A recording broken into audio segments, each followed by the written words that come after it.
Selamat berjumpa kembali dalam layanan audio Sahabat Seperjalanan. Hari ini adalah hari Selasa, 16 Januari 2024. Tema renungan saat teduh kita dengan judul Mayat Hidup Kembali.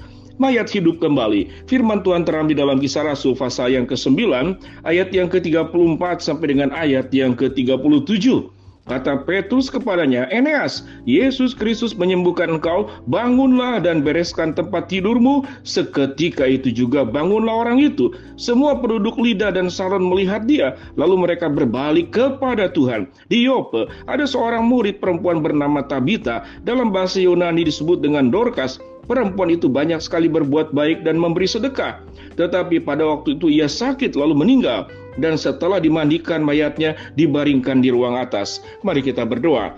Bapa yang di dalam surga, kami bersyukur bahwa kami sebagai anak-anak Tuhan tidak pernah takut dengan masalah kematian, karena di dalam Engkau ada kehidupan.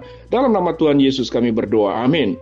Shalom sahabat seperjalanan yang dikasihi Tuhan. Kalau ada sebuah tema tentang mayat hidup kembali, saya mengingat sewaktu usia saya masih remaja, ada banyak film-film yang ada di bioskop, yang ada kemudian juga di televisi, tayangan-tayangan tentang mayat hidup kembali.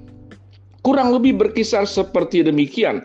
Dan tentunya film-film horor seperti ini khususnya buat anak-anak yang sedang berangkat remaja, yang sedang suka dengan hal-hal yang seperti demikian, itu menarik buat perhatian mereka.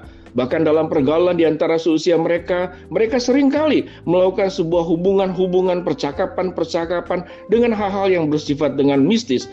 Bahkan di dalam beberapa budaya dan kepercayaan, meyakini bahwa orang yang sudah meninggal itu kemudian bisa bercakap-cakap dengan orang yang masih hidup. Tetapi sebuah pertanyaan, adakah mayat yang bisa hidup kembali? Secara kedokteran kita tahu dengan jelas ini sesuatu yang mustahil dan sesuatu yang tidak mungkin terjadi. Sekalipun ada banyak eksperimen daripada ilmu pengetahuan kedokteran.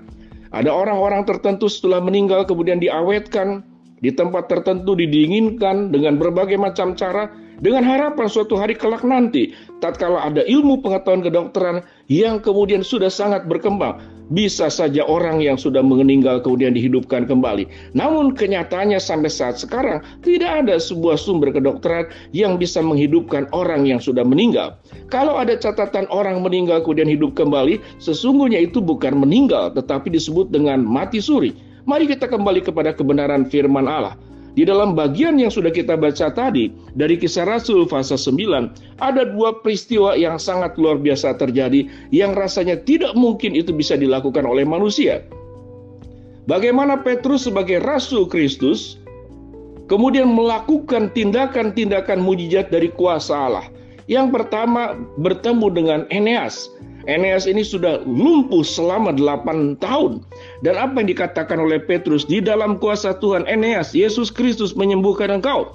Bangunlah dan bereskanlah tempat tidurmu. Seketika itu juga bangunlah orang itu. Apa yang dikatakan oleh Petrus? Eneas, Yesus Kristus menyembuhkan engkau.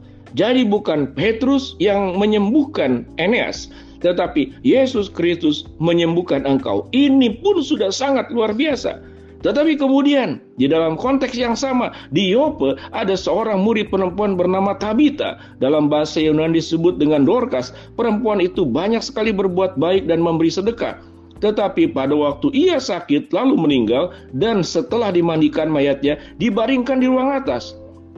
Lida dekat Yope tempat Eneas disembuhkan. Ketika murid-muridnya mendengar bahwa Petrus ada di Lida, mereka menyuruh dua orang keduanya dengan permintaan segera datang ke tempat kami. Maka berkemaslah Petrus dan berangkat bersama-sama dengan mereka. Setelah sampai di sana, ia dibawa ke ruang atas dan semua janda datang berdiri dekatnya dan sambil menangis. Mereka menunjukkan kepadanya semua baju dan pakaian yang dibuat Dorcas pada waktu ia masih hidup. Tetapi Petrus menyuruh mereka semua keluar. Lalu ia berlutut dan berdoa, kemudian ia berpaling ke mayat itu dan berkata, "Tabita, bangkitlah." Lalu Tabita membuka matanya, dan ketika ia melihat Petrus, ia bangun lalu duduk. Petrus memegang tangannya, membantunya dia berdiri. Kemudian ia memanggil orang-orang kudus beserta janda-janda, lalu menunjukkan kepada mereka bahwa perempuan itu hidup. Peristiwa itu tersiar di seluruh Yope dan banyak orang menjadi percaya kepada Tuhan.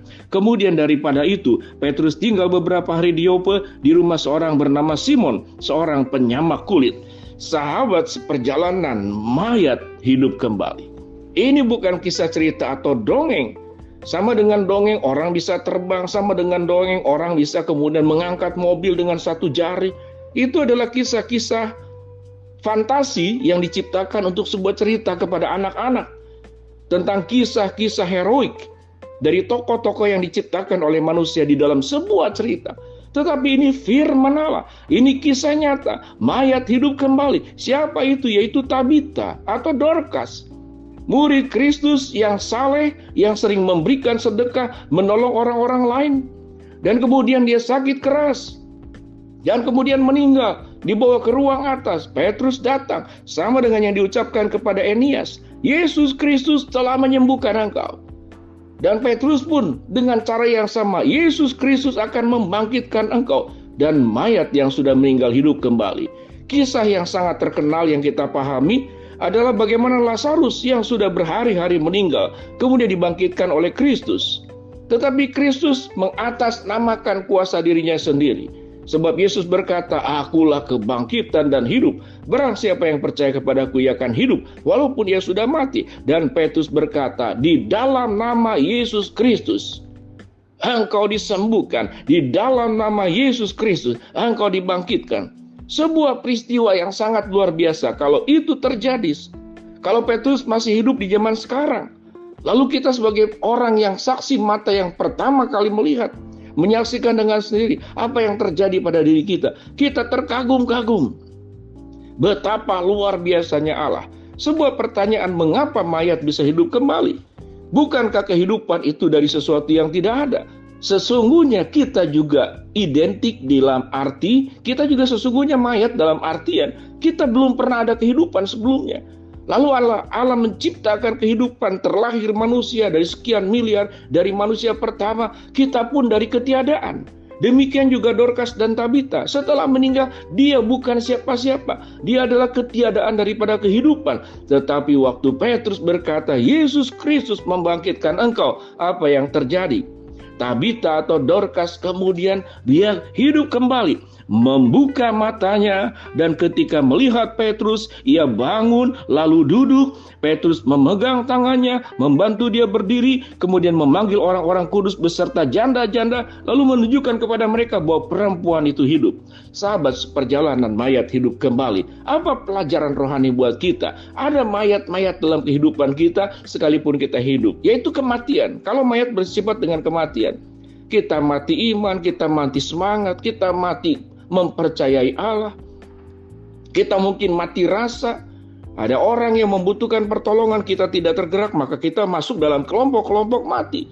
Jadi ada mayat hidup siapa? Yaitu orang-orang yang sudah percaya kepada Kristus, namun kehidupannya tidak bisa membawa berkat. Biarlah kita belajar daripada mayat yang hidup kembali, tidak hanya tentang Dorcas atau Tabita, tetapi tentang diri kita. Jangan-jangan kita adalah mayat hidup, tetapi kita tidak memberikan sebuah kehidupan buat diri sendiri dan juga buat orang lain, tidak menjadi berkat buat orang lain. Mari kita belajar kebenaran firman Allah dari Dorcas dan Tabita, mayat hidup kembali. Mari kita berdoa. Bapa dalam surga, terima kasih buat kebenaran firman Allah yang sudah kami pelajari. Hamba-Mu berdoa buat sahabat seperjalanan yang sakit, Tuhan jamah sembuhkan. Sahabat seperjalanan yang sedang menghadapi masalah, Tuhan bukakan jalan. Sahabat seperjalanan yang sedang berdoa mengharapkan sesuatu, Tuhan kabulkan dengan cara dan waktunya Tuhan. Dalam nama Tuhan Yesus kami berdoa. Amin. Shalom sahabat seperjalanan, Tuhan memberkati kita semua.